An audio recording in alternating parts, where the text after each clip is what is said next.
coming up on Arvos with Jess Ong today from 1:30. Today is Harmony Day, but what does that mean exactly? And why is Australia the only country in the world to call it that? Find out this afternoon. Now we're talking. On ABC Radio Darwin and the Northern Territory. There's a great sense of community here, Every type of person's there having a great time. and I think that's awesome. Rick Hind. Just such a great feeling. On ABC Radio Darwin Yeah, that's right. and the ABC Listen app. What happens when it all goes wrong for public housing tenants in your street? Maybe your neighbour is lovely, pays the rent, friendly, quiet. Then visitors arrive and it all takes a turn for the worse. Noise, fights, music in the early hours of the morning. You might call the police and the demerit points rack up. 3, and there are serious consequences, including eviction? Or are there? One example was a tenancy having 62 red card demerit points. That's unacceptable. That's Housing Minister Steve Edgington promising to get tough on public housing tenants. But is there something that the government, the people supplying public, social and affordable housing can do so it doesn't get to that? Do we have the right model? Is there a better one? We'll talk to NT Shelter in a moment.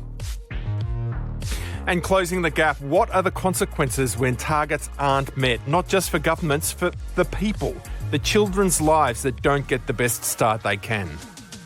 What happens to them for the rest of their lives? We'll talk about services, skills that could help turn around the early years, and what's in the way of their being taken up by the people who need them.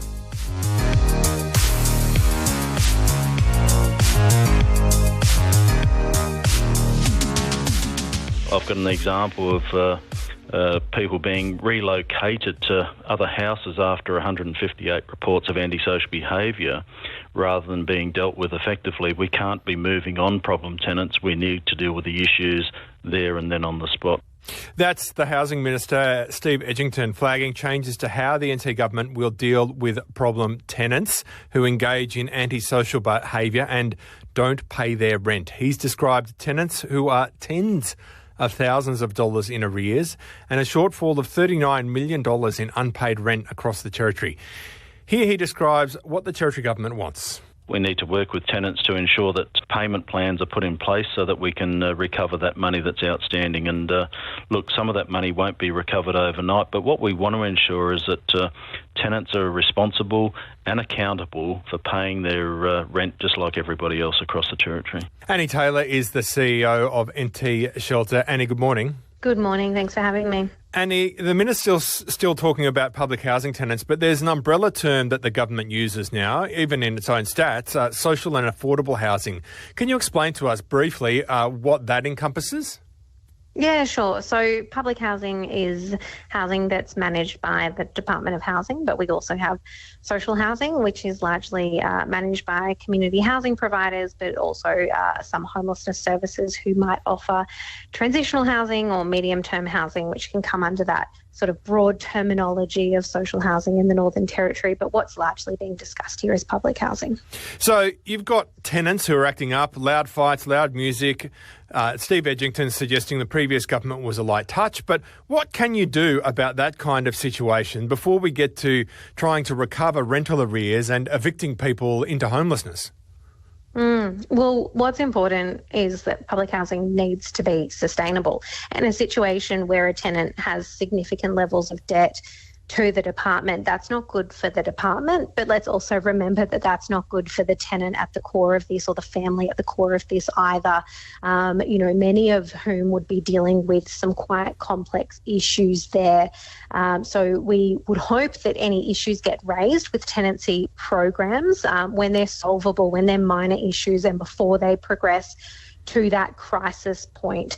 We want to see social housing tenancies or public housing tenancies be successful. So we need to set people up for success with adequately funded supports at the right time. And that's early on before we get to the point where tenants do have significant kind of strikes against them or significant levels of arrears.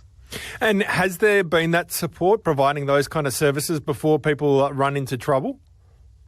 There hasn't been historically. So historically, the Northern Territory has been incredibly underfunded when it comes to homelessness supports. And this does come under the area of homelessness because it is essentially what we're talking about, prevention of homelessness, because tenancy support is keeping people housed and preventing homelessness. And historically, the Northern Territory, despite having 12 times the national average rate of homelessness, has only received 1.3% of federal funding for homelessness in the Northern Territory.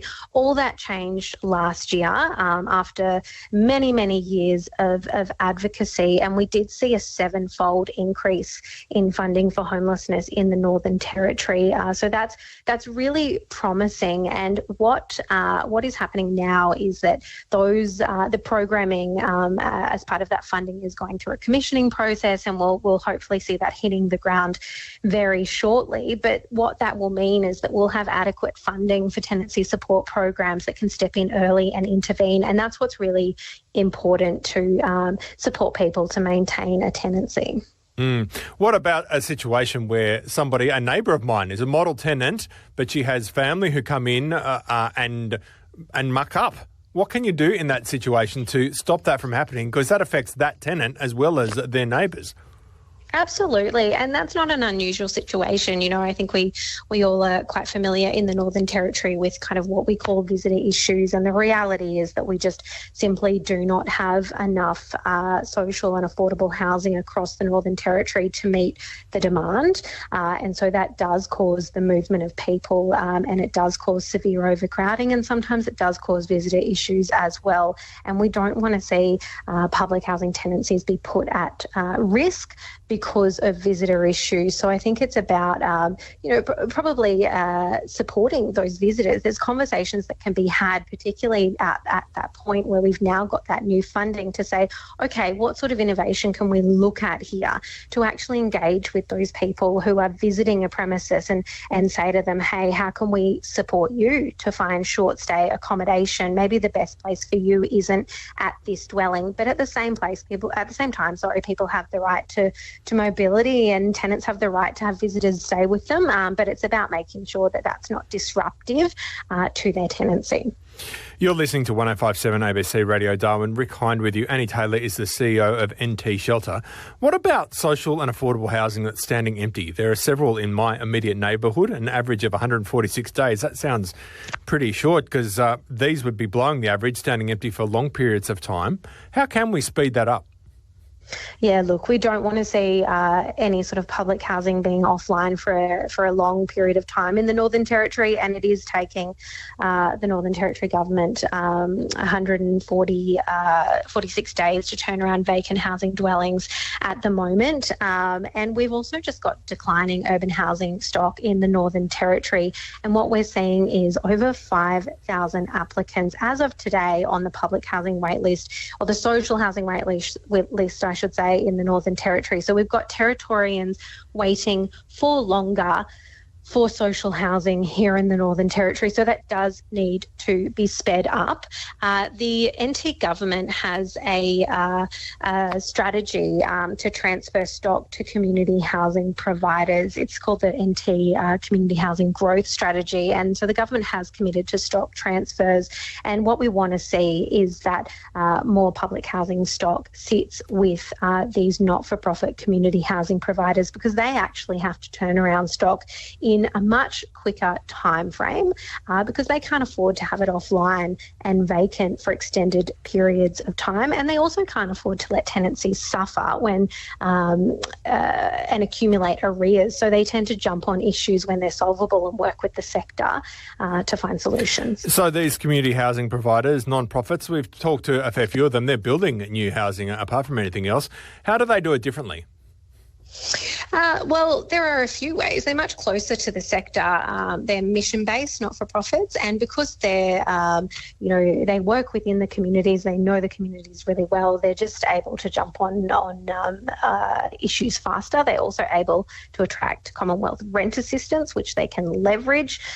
So they're really set up for success here in the Northern Territory, and they're really across Australia. Not-for-profit CHPs manage 25% of all social homes across the country. So they've got a really proven success track record across Australia. So we could see more of that. How much unmet housing need, though, is there across the Northern Territory? I remember when the homelessness rate was around 13,000 people. That's a full Marara Stadium. But how many houses are we short? Look, it depends who you ask. In short, modelling in the NT government's own housing strategy shows a shortfall of up to 12,000 homes required in the NT by 2025, and 75% of that is expected to be for social housing. But then we've got independent modelling, which estimates that we need closer to 14,500 social and affordable homes by 2036. So either way you frame it, we've got a significant deficit, and we're going backwards because instead, we're actually losing urban public housing stock. And as I said, we've just got more Territorians on the social housing wait list who are waiting longer. So how do we get that much housing built? You're talking 14,000 homes in pretty short order. How do we do that? Yeah, look, it's really tricky, and we've got some positive movements at the federal level in terms of the Housing Australia Future Fund, the Accelerator Fund. There's definitely some investment there at the federal level that we need to be really ready to leverage here in the Northern Territory. So we need to be strategic. We've been talking to the government about the development of an urban housing supply plan, which is something we truly believe that we need to develop here in the Northern Territory to see how we can look at our land, make sure that we are getting land to market, and that a portion of that land is for social and affordable housing. Annie Taylor, CEO of NT Shelter, thanks so much for talking to us on 105.7 ABC Radio Darwin this morning. Thanks for having me. More